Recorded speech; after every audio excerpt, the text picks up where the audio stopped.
Commençons par le commencement. Qu'est-ce que signifiait littéralement le terme postpartum ? Ces deux mots viennent du latin post, qui signifie après, et partum, qui fait référence à l'accouchement. Le mot postpartum signifie donc littéralement la période après l'accouchement.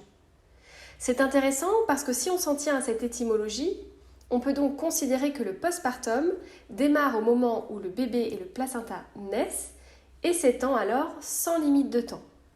Il n'y a pas de consensus dans le domaine scientifique et médical quant à la définition et la durée exacte du postpartum. L'Organisation mondiale de la santé considère que le postpartum démarre dans l'heure qui suit la délivrance du placenta et s'étend jusqu'à 6 semaines. Ces 6 semaines peuvent correspondre au fameux retour de couche qui est en fait le retour des règles.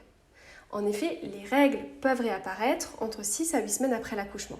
Mais en réalité, cela ne signifie pas grand-chose puisque toutes les femmes sont différentes et il n'y a pas de généralité qui peut être faite concernant le retour des règles après l'accouchement.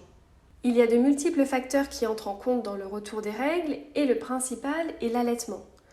En effet, une femme qui allaite son bébé va avoir un taux de prolactine élevé dans le sang. Donc, la prolactine, c'est l'hormone qui est responsable de la production de lait, ce qui va avoir pour effet de bloquer l'ovulation et donc de retarder le retour des règles.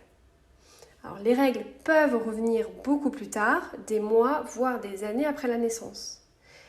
Néanmoins, certaines femmes qui allaitent ou tire-allaitent voient leurs règles réapparaître rapidement.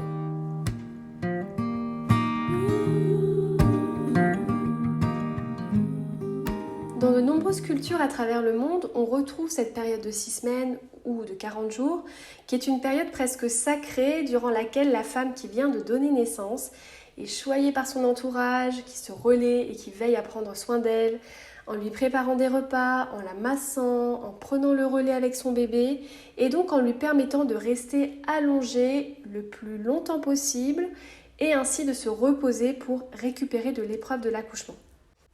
Parce que oui, l'accouchement est une véritable épreuve, physique avant tout, mais aussi émotionnelle, et le postpartum peut être et devrait être considéré comme une véritable période de convalescence. Cette période de 6 semaines dont on parle très souvent et que l'on considère comme étant le postpartum pourrait être renommée postpartum immédiat. Cela correspond en fait à la période la plus critique du postpartum sur le plan physique, psychique et émotionnel.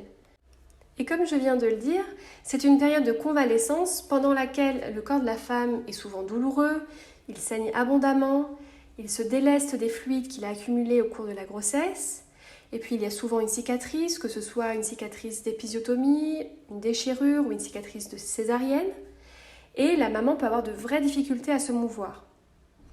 Pour les mamans qui allaitent, la montée de lait peut être elle aussi douloureuse et la mise au sein parfois compliquée. Et n'oublions pas que la maman apprend à connaître son bébé et à tisser un lien fort avec lui, tout en connaissant une chute hormonale brutale qui est souvent à l'origine du fameux baby blues.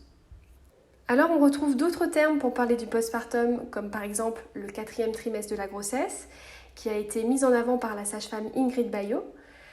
À la naissance du bébé, le corps de la maman reste dans un état de gestation. Il va lui falloir plusieurs semaines, voire plusieurs mois, pour retourner à un nouvel équilibre. On parle de nouvel équilibre et non pas de retour au corps d'avant, parce que l'organisme et le corps de la femme sera pour toujours transformé par la grossesse qu'elle a vécue. Il y a donc la période de gestation, puis la période de dégestation, puisqu'il faut faire et défaire la grossesse. Et enfin, la sage-femme Anna Roy, que vous connaissez peut-être pour sa participation à l'émission La Maison des Maternelles, affirme quant à elle que le postpartum dure 3 ans. Alors, que penser du postpartum finalement ? En quoi consiste-t-il vraiment et combien de temps dure-t-il ? Pour répondre à cette question, il est essentiel de prendre en compte l'ensemble des bouleversements et des transformations auxquelles les femmes sont confrontées dès la grossesse et qui s'étendent bien longtemps après la naissance de l'enfant. Il faut garder à l'esprit que chaque femme est unique, tout comme son expérience du postpartum. Il est donc primordial de considérer le postpartum comme une période individuelle, nécessitant une attention et un accompagnement adapté à chaque femme et à ses besoins spécifiques. Une chose est sûre, le postpartum est une période charnière de la vie d'une femme et nécessite une attention particulière et un accompagnement bienveillant. Le bien-être physique et émotionnel à long terme des femmes en dépend. Pour mieux comprendre en quoi consiste réellement le postpartum et mieux comprendre ses enjeux, je vous propose à présent d'aller plus loin dans les bouleversements et les transformations physiques et psychiques que traversent les femmes dès la grossesse.